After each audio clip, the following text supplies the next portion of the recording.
கட்டமைச்சு சீர்கொண்டு போறதாக காவல்துறையும் அரசாங்கம் நம்புது. அது அப்படி கிடையவே கிடையாதுங்க சார். இது தன்னெழுச்சியான போராட்டம். அவங்க தூண்டிதான் நாங்க பண்ணணுங்கிறதுக்கு நாங்க ஒன்றும் சாதாரண பாமர மக்கள் கிடையாது. எங்கள் அத்தனை பேருக்கும் பொது அறிவு இருக்கு, ஒரு ஆசிரியர் தன்மான உணர்வு இருக்கு. முதல்ல மாநில தலைமை களத்துக்கு வந்தே ஆக வேண்டும். முதல்ல அவங்க உயிரோட இருக்காங்கிறதே பெரிய டவுட்டா இருக்குது. அதனால இதை வன்மையா கண்டிக்கிறோம், வன்மையா எதிர்க்கிறோம். அதுக்கப்புறம் அரசாங்கத்துக்கு நாங்கள் தெரிவிக்கிறது என்னன்னா, நீங்க பென்ஷன் அனௌன்ஸ் பண்ணிட்டு போங்க, என்னவோ அனௌன்ஸ் பண்ணிட்டு போங்க. வாழும் போது வாழ்க்கைக்கு தேவையான அடிப்படை ஆதாரமான வாழ்வுரிமைக்கு உண்டான தகுதிய சம்பளம் கொடுக்காதனாலதான் போராடுறோம். ஏங்க சார் ஒருத்தர் போராடுற எதுக்கு தான் சார் களத்துக்கு வரான்? அவனுக்கு தனக்கு தேவையான அடிப்படை அமைப்பு இல்லாத களத்துக்கு வரான். 16 வருஷமா போராடுறோம் சார். இன்னைக்கு எல்லாரும் நினைக்கலாம் பள்ளிக்கூட ஆசிரியர்கள் வந்து தெருவில் போராடுறாங்கன்னு.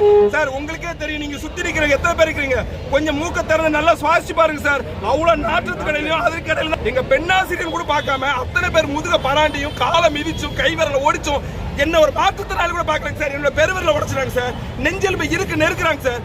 என்னங்க சார் அராஜகம் பண்ணிட்டோம்? நாங்க என்ன தேடப்படும் தீவிரவாதிகளா அல்ல பிட் பாக்கெட் கொள்ளக்காரங்களா சார்? நாங்களா மனுஷங்க தானே?